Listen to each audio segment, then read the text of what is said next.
Yeah, hello. So, buhay call center agent, no?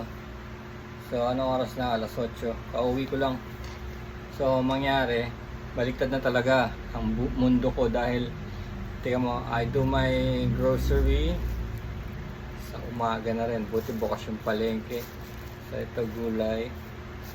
This one is spaghetti, empanada, and this suman. And of course, kain muna tayo. Some nuggets.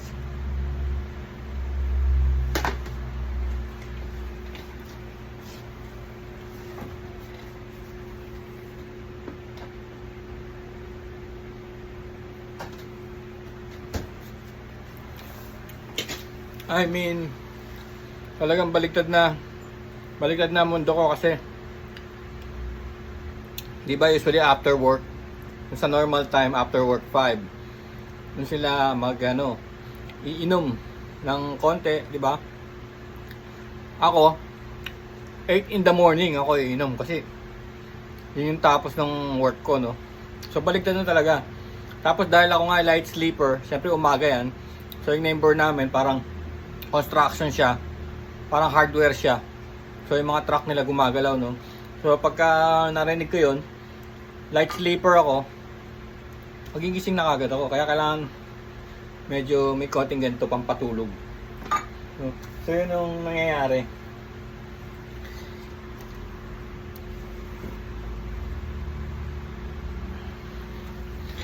Ketchup, lagyan natin. Ito yung Sunny, yung binigay sa akin ng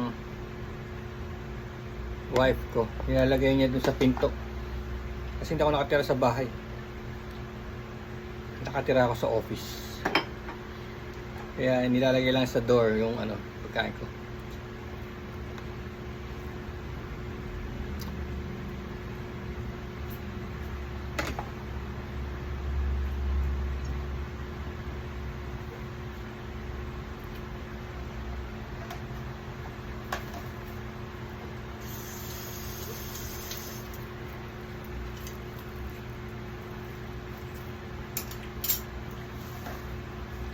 So yung routine ko na-enjoy ko na rin kahit baliktad, no?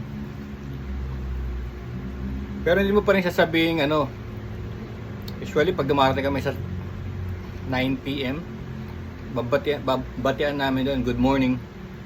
Sabi mo 9 PM, good morning. Ganun nangyari, parang yun ang parang way nila para baliktarin yung world mo. Kunwari masasanay ka na good morning yun, pero actually hindi. Yung rhythm ng katawan mo sinasabing gabi na yun, parang oras na matulog. Ako naman di naantok kasi may baon ako meron akong, di ba, beans talaga. Yun ang kinakain ko. Ito yung Monggo sprout. Up.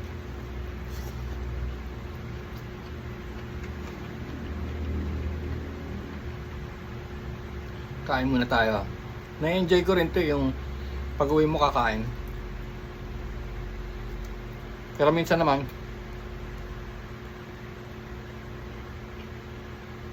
sobrang puyat ba? Kasi minsan maaga ako nagigising, yun nga, sabi ko light sleeper. Minsan maaga ako. Minsan gigising ako 1 PM. 1 PM, so ibig sabihin nun 10, 11, 12, 1. 4 hours pa lang yun. Kasi di na makakatulog. Sometimes may mga business ako sa labas, no, sa bangko, ganyan. Paglabas ko, hindi na ako makakatulog doon. Mga iniisip ko, okay, labas ko muna ako, gawin ko yung errands, tapos babalik ako, tutulog ko na ulit. Hindi na mangyayari yun. Kaya nangyari, puyat. At pilitin ko sa work, hindi na ako makakatulog doon dahil production yun eh. Yun nga lang matindi, pag may kausap ka, hindi ka talaga inaantok. May kausap ka sa telepono.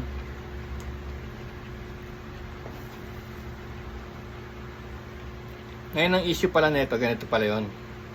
Ikwento ko sa inyo. Kaya lang, sarap kumain eh. May kikwento ko sa inyo.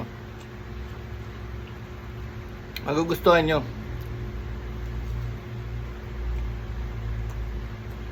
Pagkatapos kong kumain. Hop. Chinese McNuggets.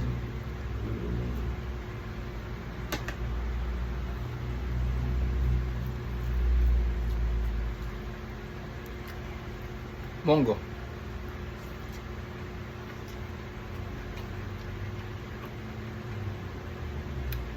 Parang nagugustuhan ko na kumain ng gulay. Kahit na once a day kasi agaya kagabi. Ulam. Pork chop, di ba? Tapos sa may kinakain na namin sa office, sa bangketa. Puro sisig, ganyan, lechon.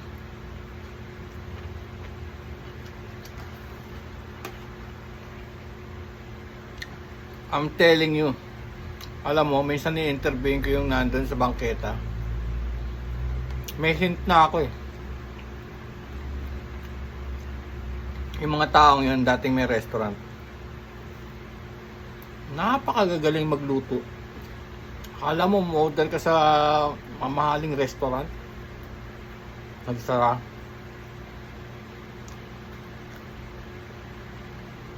Pero may balita ako, ganun nga yata ang kwento nun. Kasi alam mo yun, alam mo yung luto nila, yung parang dekada ng perfection, no? Dekada ng ginagawa, kaya na perfect na nila. Yung mga sisig nila, yung mga gopis, ganun. Yung mga atay, yung mga chapsuy, langka, laing, ang galing.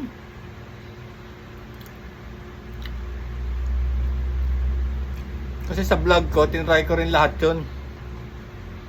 Kaya alam ko na mahirap. Kahit sundin mo pa yung instructions, mahirap yun. Kailangan mo ng years and years of experience ba?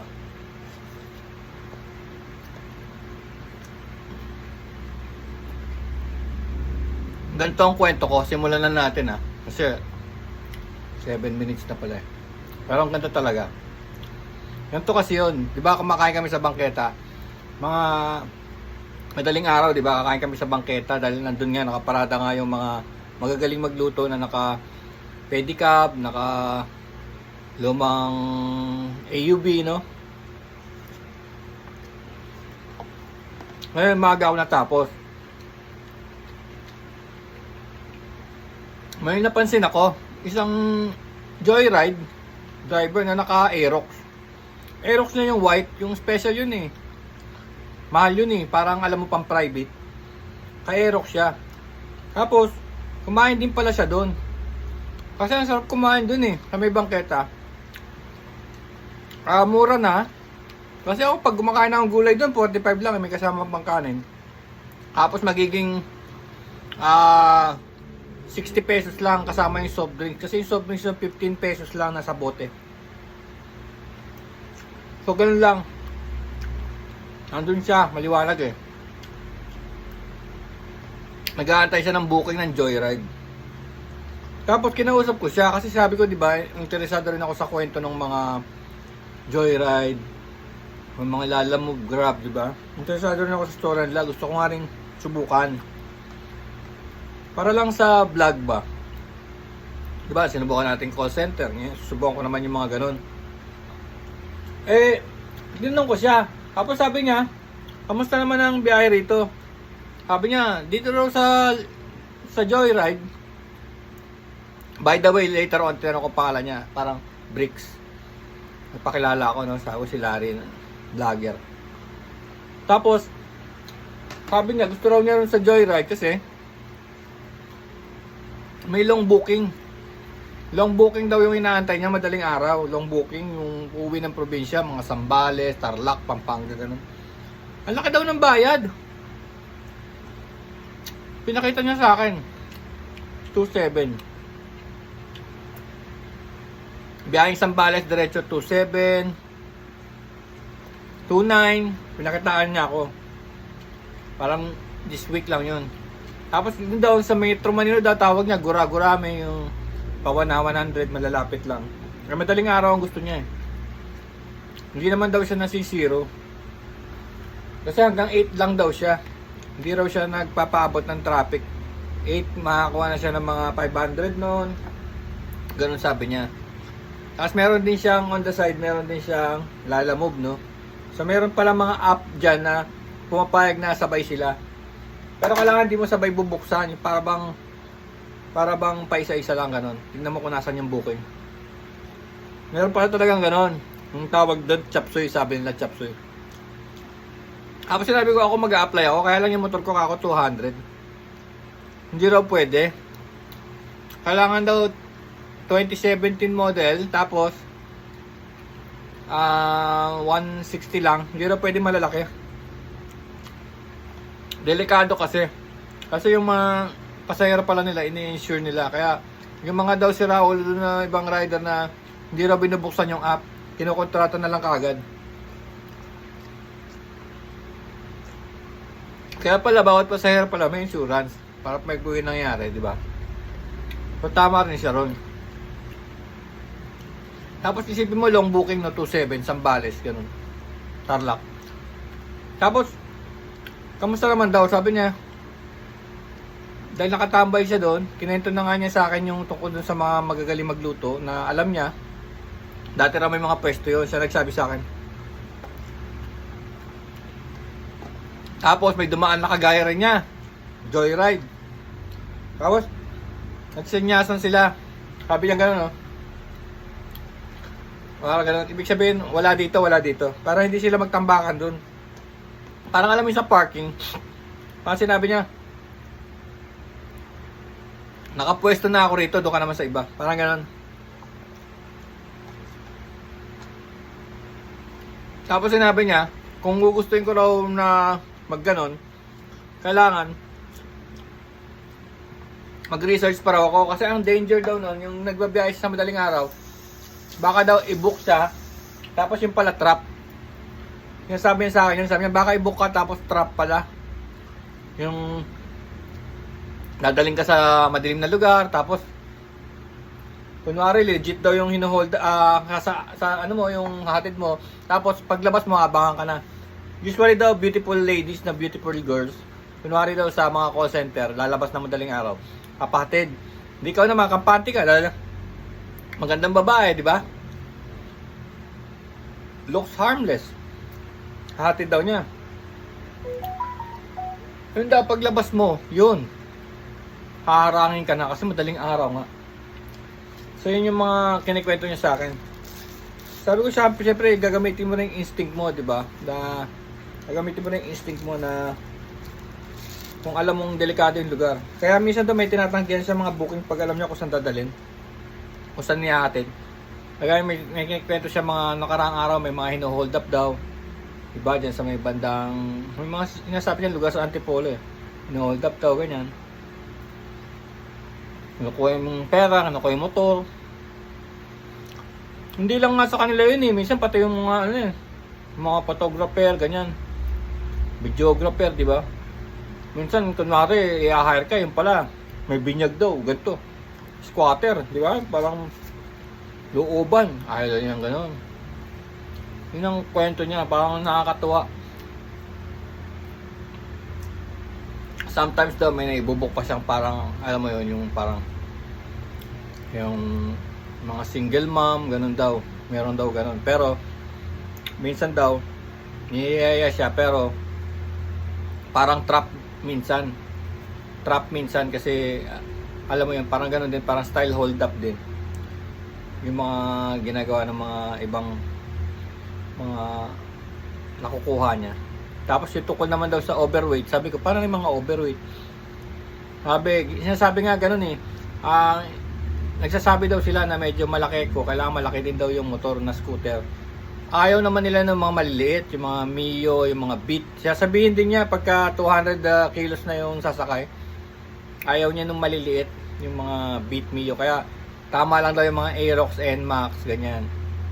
Kasi sinasabi rin nung na may weight siya, tapos nasa yun eh, kukunin mo siya, pero walang additional na ano, yung sabihin mo additional payment dahil malaki siya, walang ganun, no? Sakay lang kung sakay, kasi hindi rin pwede basta-basta mamili, kasi tagal namin nag-usap, wala naman tumawag sa kanya eh. Siguro mga 30 minutes din kami nag-usap eh, wala naman nag-book sa kanya. Sabihin mayroon ding matumal na time, sabi niya. Tapos yung tungkol naman sa tungkol sa motor yun, so hindi rin pala pwede sobrang maliliit, hindi rin pwede malalaki, dahil nga yun nga, kagaya sa akin, parang big bike na 200, mataas, matangkad, hirap sumakay, di ba? So may mga ganong factors, kailangan yung sakyan mo rideable din, mga click, ganyan, di ba? Tsaka kailangan matyaga ka, dahil sigurado susunugin yung balat mo kung talagang hindi ka namimili ng panahon. Kasi nakita ko yung mga kaibigan ko na ganyan, talagang full time sila, talagang sunog ang katawan eh. Sunog talaga ang katawan. Tsaka yung motor, bugbog yung motor, kitang kita ng Panada, sarap. 15 pesos lang, kakakaw ko, no? Gano'n ko na nakain, no?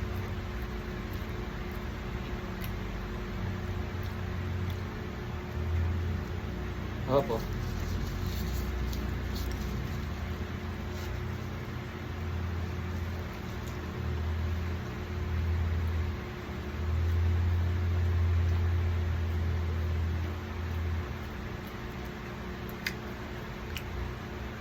By the way, itong beer na to, yung tira namin ito ng Saturday.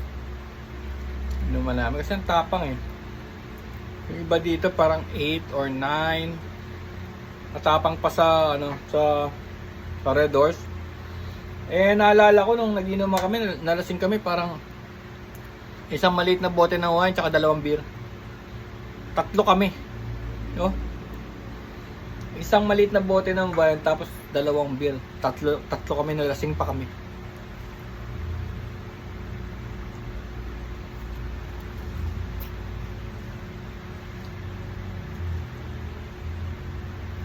Si Brother Roxy, birthday Sabado.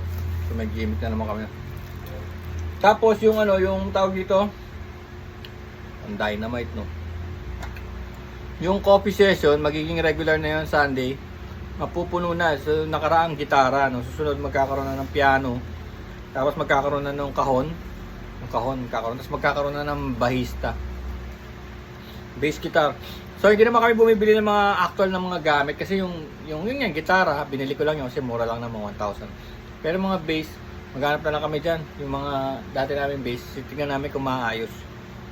Kung maayos pa, no? Sarap. Ito pa pala yung kwento ko. Yeah.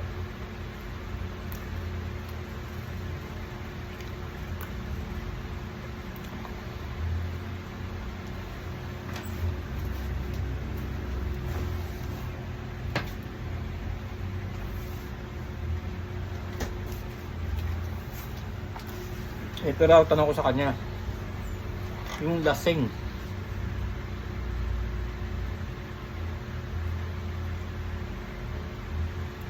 Tinatanggihan ba niya yung lasing? Yung tanong ko sa kanya. Sabi niya hindi raw.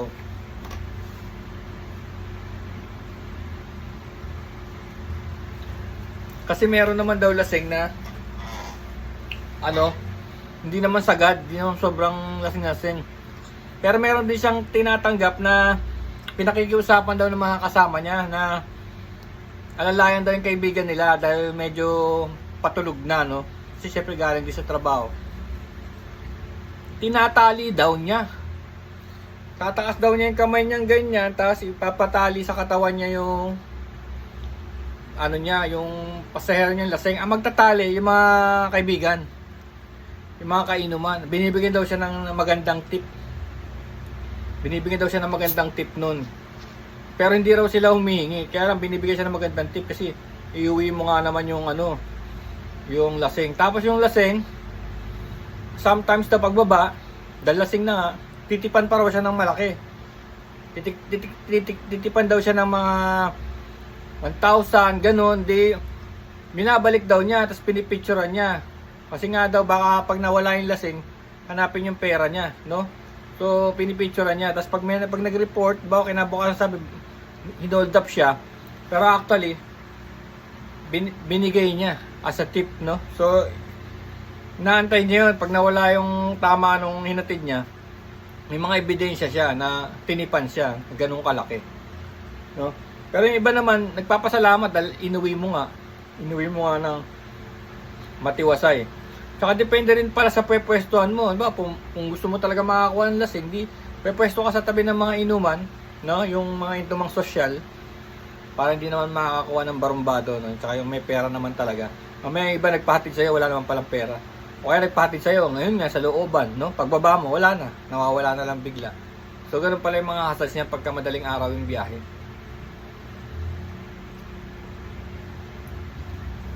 So, yun, yung ano, eto pa pala. Si Bricks, yun, yung driver na yun, 9 years na sa call center. No? Sinabi niya, 9 years na raw siya, naging sa Shopee pa siya, Lazada, Telecom, eskwelahan, no? Kaya lang may binanggit siya sa akin eh. Nag-apply daw siya dyan. Doon sa pinagtatrabaho ko ngayon, nag-apply siya. Di raw siya nakapasa. Anong sabi niya? So, nagtaka naman ako. Ba't ganun? Iniisip ko kasi baka non-boys siya, non-boys. No? Eh kasi wala kaming non-boys dyan eh. Kaya siguro hindi siya pumasa ron sa boys.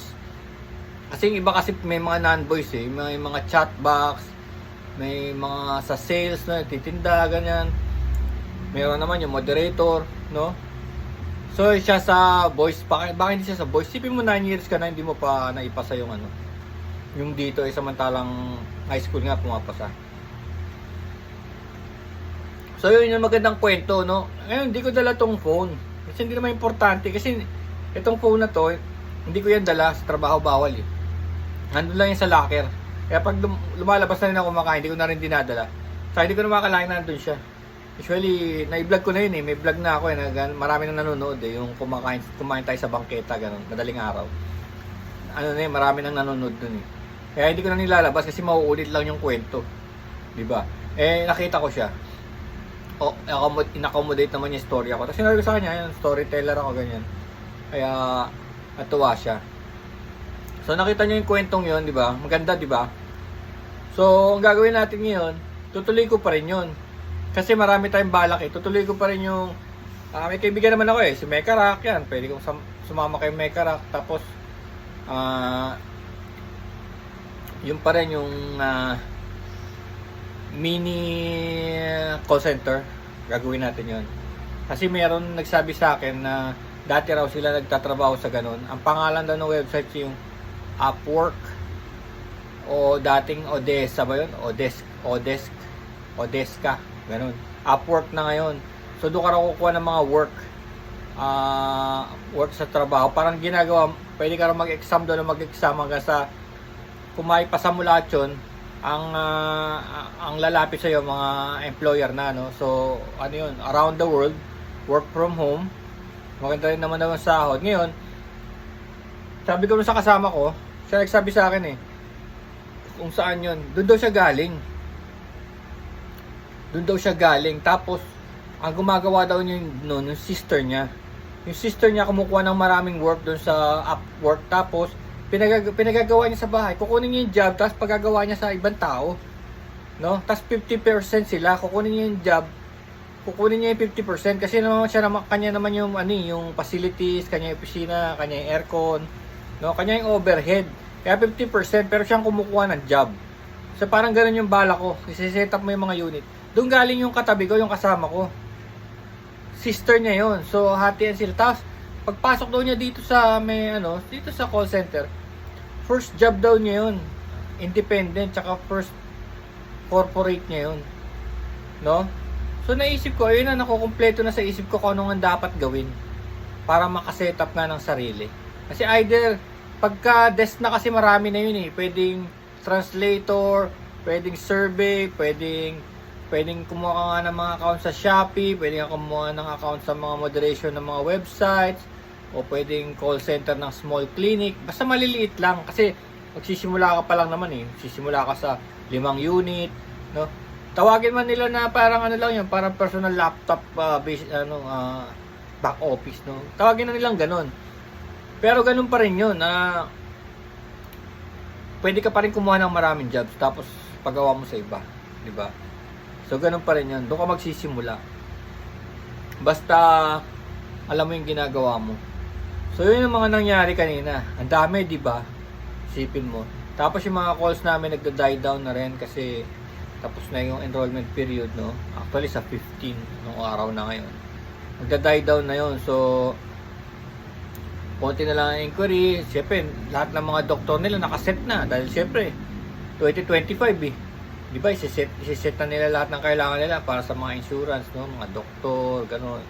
Sinecheck na nila yung mga polisiya nila sa insurance kung natuloy ba, nag-on ba, o hindi nag-on, gano'n. Late ba sila sa something, gano'n.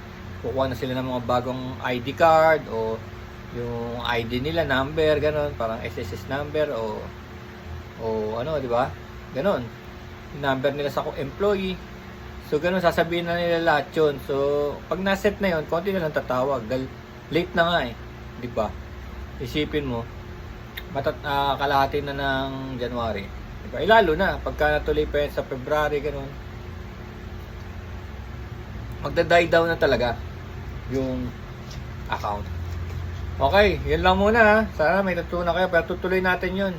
Maganda yung kwento na yun sa ng Joyride na yun, no? So, okay, sige. Peace.